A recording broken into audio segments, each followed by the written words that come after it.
Hello friends, welcome to my channel. आज हम Adani power की टॉप डाउन अप्रोच करते हैं। जैसा कि हम जानते हैं कि कल यूएस मार्केट से जो खबर आई थी उसके बाद ये स्टॉक 15% गैप डाउन खुला था। उसके बाद 5% की रिकवरी आई थी। अभी हम इसकी टॉप डाउन अप्रोच करते हैं। सबसे पहले ईयरली टाइम फ्रेम का चार्ट मैंने ओपन कर रखा है। यहाँ पर कोई डिमांड जोन नहीं दिख रहा है। उसके बाद मैं हाफ ईयरली पे स्विच होता हूँ। हाफ ईयरली टाइम फ्रेम पे मुझे एक डिमांड जोन, बहुत अच्छा डिमांड जोन नज़र आ रहा है। Rally base base rally rally, दो एक्साइटिंग लेग आउट कैंडल है। मैं इसको मार्क कर लेता हूँ।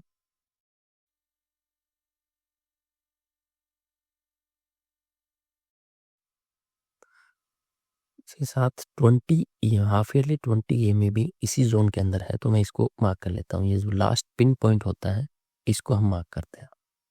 उसके बाद हाफ ईयरली बाद हम क्वार्टरली टाइम फ्रेम पे स्विच होते हैं। क्वार्टरली टाइम फ्रेम पे हम देखते हैं कि ये एक काइंड ऑफ बेस कैंडल ही बनी। अगर ये एक्साइटिंग कैंडल बन जाती तो हम इसे रैली बेस रैली कंसिडर करते हैं। और दूसरी बात देखने वाली ये है कि गाइस, यहाँ पर एक बाइंग आ रही थी, कंटिन्यूस बाइंग आ रही थी। क्वार्टर खत्म होने से पहले ही इसमें सेलिंग आना स्टार्ट हो गई। ये एक्साइटिंग कैंडल बनते बनते एक बेस कैंडल टाइप से बन गई। अगर हम ये माने कि ये 2 क्वार्टर भी अगर ये सेलिंग इसी में आ जाती तो ये बेस कैंडल ना होगी, एक red candle, red base candle बन जाती। हम इसको कंसिडर जब करते तब ये प्रॉपर एक एक्साइटिंग कैंडल इस टाइप से हमें ग्रीन कलर में मिलती। अभी हम इस जोन को कंसिडर नहीं कर रहे हैं। मैं क्वार्टरली 20 EMA को भी मार्क कर लेता हूँ। उसके बाद क्वार्टरली के बाद हम मंथली टाइम फ्रेम पे स्विच होते हैं। मंथली टाइम फ्रेम पे हम देखते हैं कि हाफ ईयरली डिमांड जोन से कोइंसाइड करता हुआ एक मंथली डिमांड जोन है, रैली बेस। इसको हम बेस माने या एक्साइटिंग लेग आउट कैंडल माने। ये लेग आउट, दो कंटिन्यूसली लेग आउट कैंडल है, तो मैं इस जोन को कंसिडर कर लेता हूँ।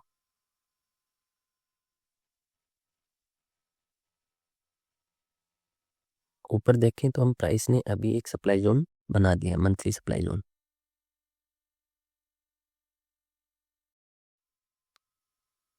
तो इस मंथली सप्लाई जोन को हम तभी वैलिड मानेंगे जब ये मंथ खत्म हो जाए, लास्ट वर्किंग।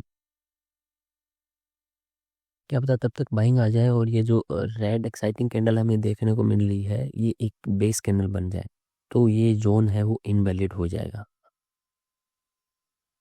उसके बाद हम वीकली टाइम फ्रेम पे देखते हैं। वीकली टाइम फ्रेम पे देखते हैं तो वीकली टाइम फ्रेम पे एक अच्छा डिमांड जोन था ये, जिसको कल इसने गैप डाउन के साथ ब्रेक कर दिया। अगर कल गैप डाउन नहीं होता, मार्केट अगर नॉर्मल रहता, तो इस जोन से प्राइस 100% रिकवर होती। अभी इसको ब्रेच कर दिया है। मैं इसको यहाँ तक रखता हूँ।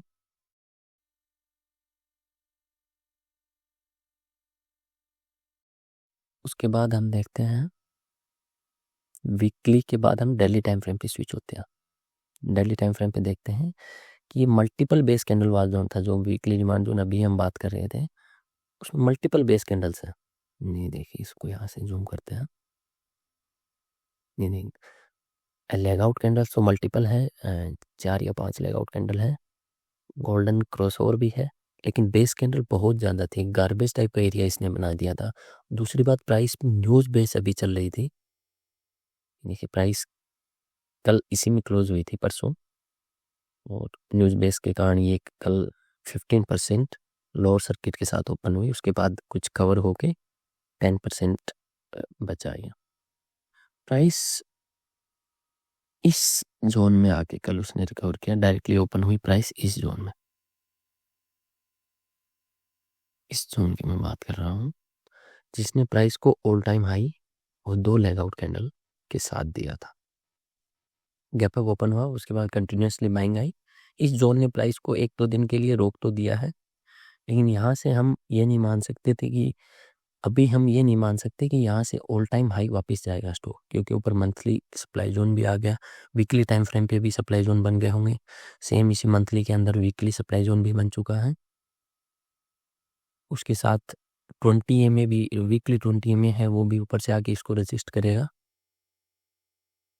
तो प्राइस में अभी हम वी शेप रिकवरी तो नहीं मान सकते हैं। अभी हम ये सोच सकते हैं कि हम फ्रेश बाइंग कहाँ से करें। फ्रेश बाइंग के लिए सबसे अच्छा एरिया हम वीकली पे देखते हैं। सबसे पहले एंट्री 1 जो हमारी होगी, एंट्री 1 होगी 400 रुपीज़ के ऊपर।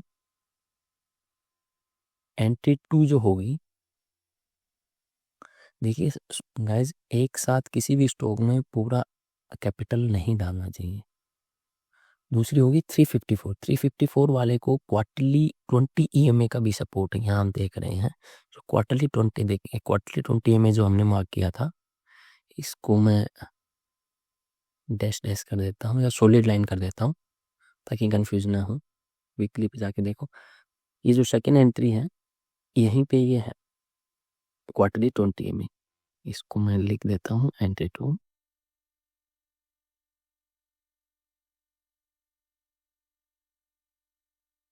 ये एंट्री 1 हो गई, एंट्री पॉइंट हमारा 1 है।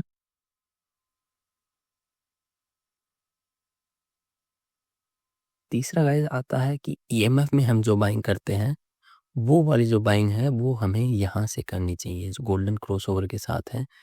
ये जो एरिया,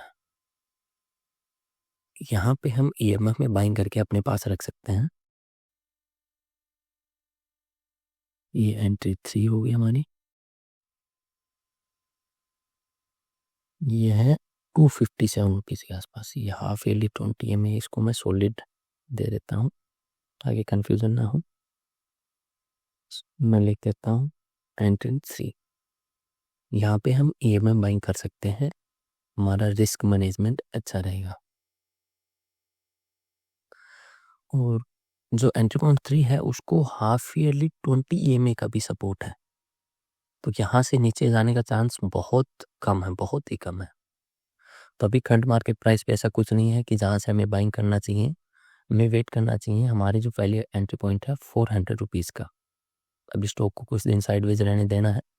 उसके बाद जब भी अपने एरियाज़ में आए, जैसे कि हमें 10,000 रुपये अडानी पावर के अंदर डालने हैं, तो अभी हम सिर्फ 4,000 रुपये उसमें डालें। उसके बाद जब स्टॉक 354 आ जाए तो 4,000 दोबारा डालें। और लास्टली EMF के साथ अगर हम 257 पे हम बाइंग करेंगे तो हमें बहुत अच्छा एवरेज हो जाएगा। और ऐसा होना नहीं चाहिए कि स्टॉक 250 तक आ जाए। बाकी न्यूज़ बेस है अडानी के शेयर्स, तो इसमें कुछ कह नहीं सकते। Thank you guys.